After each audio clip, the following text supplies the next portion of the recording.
Since October, I've been working on my own version of the MCU, titled the Marvel Beyondverse, where each video consists of me explaining one movie in detail. Phase 1, Phase of the Avengers, just wrapped, and I'm going to be giving y'all a recap of everything that's happened so far, so you're ready for Phase 2, Phase of AIM. I'll be doing these recap videos in between each phase, as a way to give people a refresher, or just a jumping on point for people who don't have time to watch all the previous entries. Today's recap will go over the following films: Iron Man, Thor, the Hulk, Daredevil Judgment Day, Captain America and the Invaders, Loki King of Asgard, and the Avengers. Without further ado, let's get into it. Tony Stark was kidnapped by a terrorist organization known as the Ten Rings while on a weapons demonstration in Afghanistan. With help from a man named Yinsen, he was able to build a robotic suit and escape. When he arrived back in America, he revealed a brand new Iron Man suit to be used as a tool for peace and announced that Stark Industries would no longer be manufacturing weapons, which became a highly controversial decision. This caught the attention of Ivan Vanko, a Russian man whose father, Anton Vanko, came to America in a suit he called the Crimson Dynamo, ordered to use it to steal weapons from Stark Industries. Tony gave Anton a chance and hired him to work for Stark Industries, but Obadiah Stane, Tony's business partner, got him fired after claiming that he was still a Russian spy. Anton was then sent back to Russia and evacuated by the government. Ivan thinks that Tony is the reason his father is dead, and also believes that Tony stole his father's schematics to build the Iron Man suit. With the help of Marco Scarlotti and the Maggia, Ivan Vanko heads to America and becomes a Whiplash, attempting to take revenge on Tony Stark. Whiplash eventually finds out that Tony is Iron Man, and that Obadiah Stane is behind everything bad that's happened, including Tony's kidnapping, and Iron Man and Whiplash team up. After Tony's short disappearance, fighting Whiplash in Russia, Obadiah attempts to declare Tony dead and Stark Industries his, but Iron Man and Whiplash quickly show up to stop him and expose him for working with the Maggia. Obadiah reveals that he stole Anton Vanko's Crimson Dynamo suit and uses it to fight Iron Man and Whiplash. Obadiah then kills himself, not wanting Whiplash to have the satisfaction in defeating him. After the battle, Tony's head of security and girlfriend, Bethany Cabe, breaks up with him and quits. Ivan then leaves to go back to Russia, and Tony decides he needs to rebuild. Then we get the events of Thor, which remain the same to the actual movie, except S.H.I.E.L.D. isn't there. Meanwhile, Dr. Bruce Banner is involved in a freak accident during a gamma bomb test, resulting in him becoming the Hulk, a giant green monster who attacks the military base, causing Bruce's boss and his girlfriend's dad, General Thaddeus Ross, to go after him. Bruce Banner and Rick Jones, who feels guilty for everything that's happening to Bruce, travels across the Nevada desert in search of a cure. Bruce ends up stealing equipment from an advanced idea mechanics building, and Rick helps him use the equipment to create a machine to cure the Hulk. Alright, we're going to be going a little off script now, so let me see if I can remember what happens next. Bruce Banner and Rick Jones, Bruce Banner's cured, or at least that's what he thinks, and then that's when General Ross comes and tries to take his ass to jail because, he did kill a bunch of people and he is a war criminal or whatever. So then Rick's like, you can't do that because he's cured and he's a great person. But Ross is like, I don't give a shit, I'm taking this guy in. But what ends up happening is Abomination, who, oh yeah, I forgot to talk about this. Abomination, who Thaddeus Ross creates. So basically, Nick Fury, he comes to Thaddeus Ross and says, hey, this Hulk guy is becoming a problem. What we need is another super soldier to go and fight him. We have this super soldier serum, so maybe if we mix it with some of Banner's blood, we can create our own Hulk to fight Bruce Banner. So he's like, yeah, that's a great idea. We'll make Talbot, my little friend over here, we'll use him. But then they're like, no, because it could kill him, so we need someone to test it on first. So they go to this murderer and traitor from Russia named Emil Blonsky, who is on the military death row, and they test the serum on him. They think he dies after injecting the serum in, but it turns out it actually worked, and he becomes Abomination, who kills Talbot and runs away searching for the Hulk since his last order was to kill Bruce Banner.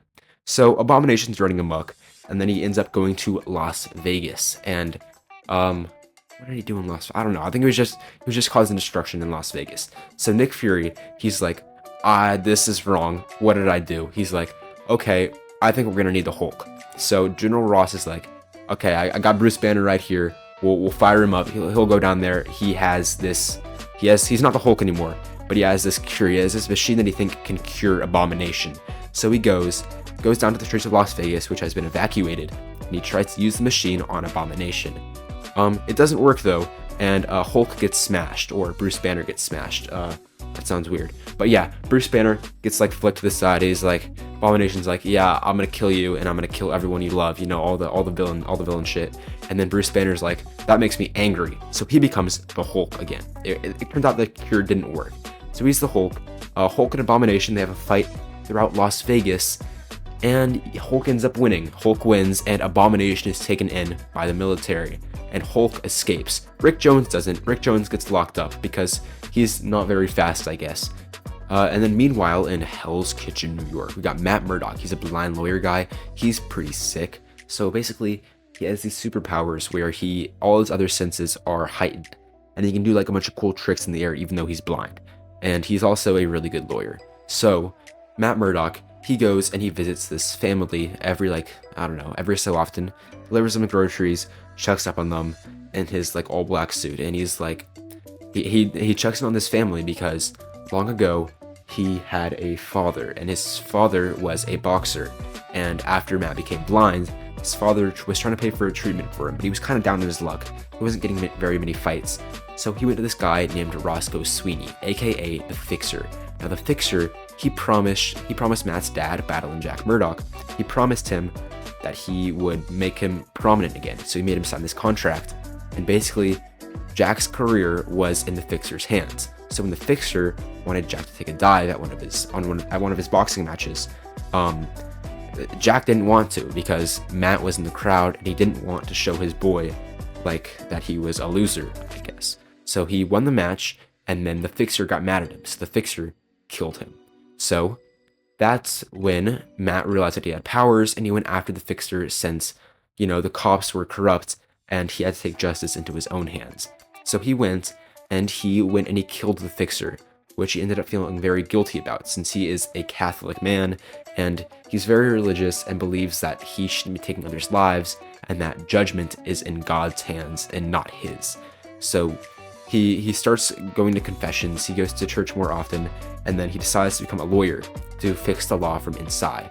He has this law partner named Foggy Nelson and a secretary named Karen Page, and one day, this guy comes in and he says, what was his name? Melvin Potter, that's his name. Yeah.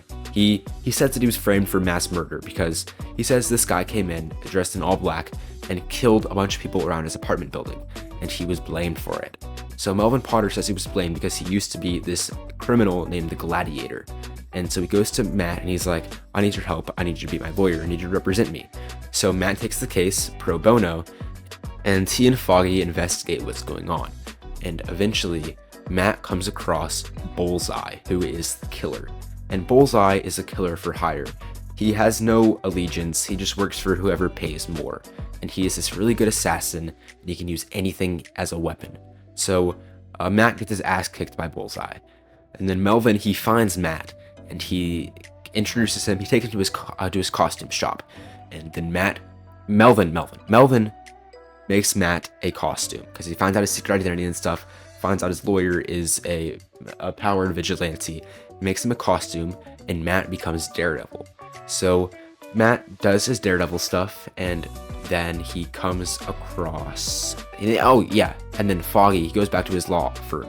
He realizes that Bullseye had killed Karen Page, which he is super sad about. Bullseye also killed Melvin Potter, which, he isn't as sad about, but it still kind of sucks, I wouldn't be very happy about that. So he fights Bullseye, he fights Bullseye before he finds out that Melvin's dead first, fights Bullseye, then goes to his law firm, finds out that Karen's dead, and he goes looking for Bullseye again. So, comes across his Catholic church, prays to God, and then he realizes that Bullseye is standing right behind them. So Daredevil and Bullseye have this little fight within the Catholic Church, and that is when they fight. Go to the top of the roof. Bullseye runs out of weapons, so it's purely hand-to-hand combat. And Daredevil has the chance to kill Bullseye, but he believes that Bullseye's judgment is in the hands of God and not his. So, he just goes easy on him and puts him in a coma. Then a couple days later, he goes and visits Bullseye in the hospital, and we get a scene similar to the roulette scene from Frank Miller's Daredevil comics, where Daredevil plays Russian roulette with Bullseye, and it's kind of hard to explain. So you should probably go check out Daredevil Judgment Day, because it did win the best Marvel Beyondverse project of the year in the first annual Zack Knight Awards. So a lot of people liked it. Maybe you will too. So I would really highly advise checking that out, because Daredevil Judgment Day is my personal favorite Beyondverse project so far. After that, we got Captain America and the Invaders. We get all the classic Captain America origin story stuff with Project Rebirth. Only change this time is, while Cap and Bucky, or Steve and Bucky, were at the Stark Expo, they came across Phineas T. Horton and his human android, his synthetic man, the Human Torch, Jim Hammond. So while Steve was going and trying to enlist the Human Torch, he ran amok throughout the Expo. He powered on and started, burning the entire thing down. Not on purpose, he was just confused. So Steve saves some kids from the Human Torch, and that is when Abraham Erskine realizes that Steve is the right man for Project Rebirth. So he brings him in, he becomes Captain America. Then he goes and does a bunch of movies and advertises for war bonds, but he doesn't actually do any fighting, which he's kind of mad about, especially since, they made him all this gear. They even made him a shield made out of vibranium, but they won't let him fight yet. So then Steve comes across this man who goes by Lucky Jim. He doesn't believe that Lucky Jim is as powerful as he says he is at first. So when Cap goes and tries to rescue Bucky and the Howling Commandos from the Red Skull, who, by the way, is trying to go and visit Atlantis, since he believes that Atlantis is real and they have technologies, and invading Atlantis would be the key to winning the war. So when Red Skull captures, or not Red Skull, but when Hydra captures Bucky and the Howling Commandos, Cap and Lucky Jim go and they try to go save them. Turns out that Lucky Jim is actually Logan, aka Wolverine, but he doesn't go by Wolverine yet. But yeah, he's Logan, shows off his cool claws, fights off all the Hydra agents, and shows Cap how cool he is. And that's when they come across Red Skull, who is about to, shoot them all down, when out of nowhere, Namor the Submariner comes, crashes the submarine that they're on. I don't think I mentioned they were on a submarine, but yeah, they were on a submarine. Namor the Submariner comes to the rescue, and he reveals that he has been, taking out all these German U-boats. Since the German U-boats, they are crashing Allied ships into the waters and ruining Atlantis. So he's trying to take out all these German U-boats and he's trying to stop the Battle of the Atlantic. So Cap, Wolverine, or just Logan for now, Namor and Bucky join forces, and they become the Invaders, and they go and invade Hydra bases and take them out. So eventually when they're taken out of Hydra base, they get captured by Red Skull, but then they're freed and they're saved by Human Torch, who wants to prove that he isn't bad and he wants to be a hero. Cap doesn't like it at first, but Logan thinks that Human Torch deserves a second chance. So Human Torch, he tells Logan about Baron Heinrich Zemo, who has these super powerful missiles, and he's launching these missiles towards every major Allied city, like right now, while Captain America and the other invaders, they're worried about Red Skull trying to invade Atlantis. So they're trying to handle that. Human Torch and Logan are handling Baron Heinrich Zemo. So they go off and do that, while Cap and the others do that. So when Cap and Namor and Bucky, they stop Red Skull, they then go to Wolverine and Human Torch's rescue and they figure out what's going on. So they go and they stop Baron Heinrich Zemo and his lab assistant Arnim Zola. So they stop him, and then Cap goes and tries to disarm all the missiles. There's one last missile in the sky that Human Torch wasn't able to take out. That needs to be manually overridden. So Cap goes to the missile and tries to do that, and thinks that Human Torch is going to fly him back to land when he's done. But Human Torch ends up sacrificing his life to take out one of the other missiles, so now he has no chance at survival. But he does it anyway, takes out the missile, crashes it into the ice, and he sacrifices himself. And he's frozen in ice for, about 3/4 of a century. He wakes up in S.H.I.E.L.D. custody, and is introduced to Hank Pym. In another post-credit scene, we also see that Logan was approached by William Stryker. After that is Loki, King of Asgard, which is another one of my favorite ones. So you should also check that one out. You should check all of them out because I like all of them because I made all of them. So in Loki is going and he wants revenge on Odin and Thor. So he's flying through space after he fell through a portal at the end of Thor, the movie, and that's when he crash lands on a planet called Xylar. Xylar is run by the Xylothians, who were promised long ago during a war with the what are they called? The Corbinites, yeah. In a war with the Corbinites, Odin came across them. They were suffering this war, and they asked Odin for help. And Odin was like, "I'm not gonna help you guys, but you know what? Yeah, I'll send my son to come help you in the future. He'll help you. He'll be your savior, and he'll be the chosen one. And he will bring you guys back to a time where your society was successful. You'll win the war and all that good stuff." So the Xylothians and their king Hortax, they trust Odin. They don't know that he's lying. So when Loki comes and says he's the son of Odin, they think that Loki is the chosen one. So Loki goes and he destroys all of Corbin, planet Corbin, the home to the Corbinites. He kills all of them except for Beta Ray Bill. Beta Ray Bill is a Corbinite, and he's the Corbinites champion who somehow has Mjolnir, which Loki is very confused by. So Beta Ray Bill is the only Corbinite left, and Loki, so the Xylothians, they're able to create portals, and these portals can go anywhere they want. Like, even if someone's banished from somewhere, they can still use the portal to get to that place. So Loki's like, okay, I just saved them, now I can use their portals to go to Asgard, even though I'm banished. So Loki's about to use the portal to go to Asgard when Beta Ray Bill comes, and Beta Ray Bill is trying to kill him because he wants revenge on Loki for killing his entire race. He doesn't kill him though, and Loki is able to go to Asgard, and he's like, hey Odin, I'm gonna kill you, so you should get ready to die, because that's what I'm gonna do to you. And then Frigga's like, no, don't do that, that would kind of suck. So yeah, but he doesn't care. And then Loki coming to Asgard and breaking the banishment awakened Mangog, who is a being made out of pure hatred for Odin, because he kind of represents his entire species that was killed by Odin long ago. So Mangog, he goes and tries to kill Odin, and he cannot be stopped. He's super powerful. Even when Beta Ray Bill comes, Beta Ray Bill can't stop him. Even Loki can't stop him. And Loki makes a deal. He's like, you know what? I don't really want Odin to live, so you can go kill Odin, but just promise me that you won't harm the rest of Asgard, because I kind of like some people in here. So Mangog's like, yeah, sure, whatever, bro. And he goes and he kills Odin.